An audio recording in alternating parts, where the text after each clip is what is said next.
Imagine this. You're watching a series in English and you understand everything. Then someone asks you a question and you freeze. This is not a confidence problem. This is a structural gap. Understanding English is what we call passive. Your brain receives and matches. Speaking is active. Your brain has to retrieve and produce. In real time, under pressure, when someone is watching. Most learners spend almost all their time in passive mode. Listening, reading, watching, useful, but it does not build the muscle you need to speak. That is the idea for today. You cannot practice speaking by listening more. Passive input builds recognition. It builds understanding.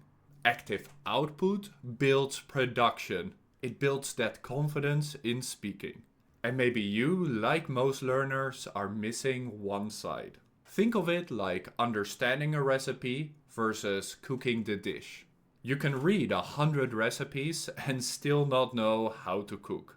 Passive English gives you the recipe. Active English is the cooking. Every word you recognize passively has to be practiced actively before it comes out when you speak. Sadly, that switch does not happen automatically. You have to trigger it. So, how can you do that? How can you make your English active? Here are 3 of the most common ways. Number 1, say it. Don't just read it. When you learn a new phrase, say it out loud. Immediately. Twice if you can. Because reading keeps it passive. Saying it starts moving it into production, so the next time you can use it in a conversation. Try it right now. Here are some examples you can listen to and repeat twice. I will give you a few seconds to repeat them out loud. I tend to.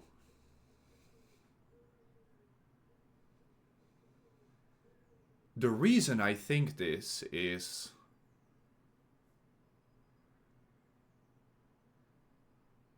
what I mean is,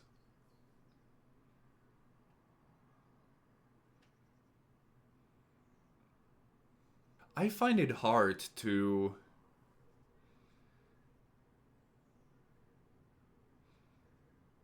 note how these phrases aren't finished. That is up to you. Because to not only listen and repeat out loud, but also to think about how to end the phrases will help you put them in production. Number 2, use them today. If you learn a new phrase and you don't use it within 24 hours, it stays passive. Find a way to use it in a sentence to yourself, in a message, or in a conversation with someone else. Just use what you learned. The gap between knowing a word and owning a word is using the word. And as an extra tip, try to use your new words in different sentences. Doing this will help you recognize how to use them in real life in different situations. 3. Produce, then check. Instead of reading an example and memorizing it, cover it first. What I mean is that you should try to say something about a new topic. Think about it, use it out loud. Then look at the word.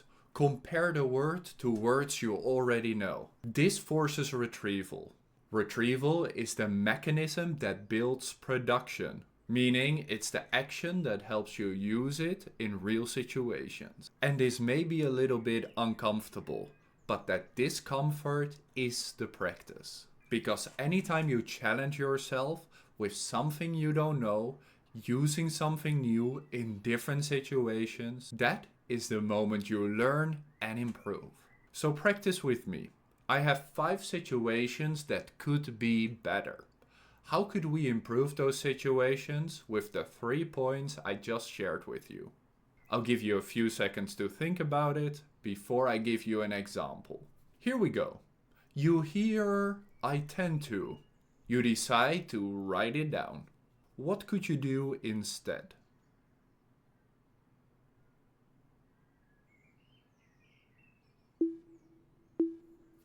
Yes, you could say it out loud twice. Or use it in your next conversation. Situation 2. You watch a video and you think you understand everything, but you're not sure how to say it. What can you do?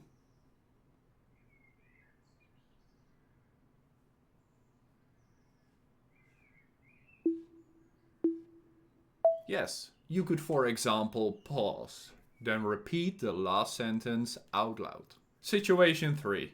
You learned 10 new words today, but you don't use them. What should you do?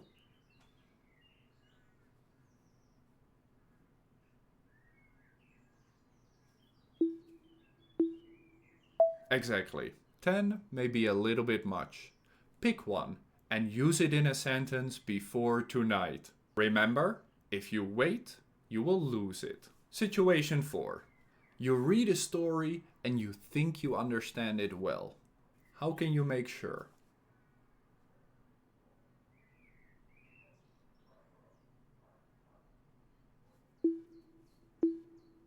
Yeah, you could try and retell a part of the story out loud. That's how you can make sure you did understand. And you're practicing your speaking. Situation 5. You understand what someone said, but you couldn't say it yourself. What can you do?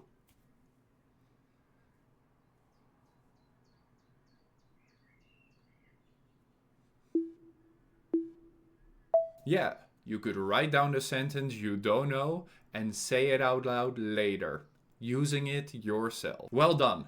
So today, if you can, say 3 sentences in English out loud before tonight. Something new about anything, because that is practice. If this helped, subscribe. New live lessons every Monday and Friday, with the videos every Tuesday and Saturday. Thank you for watching. See you in the next one.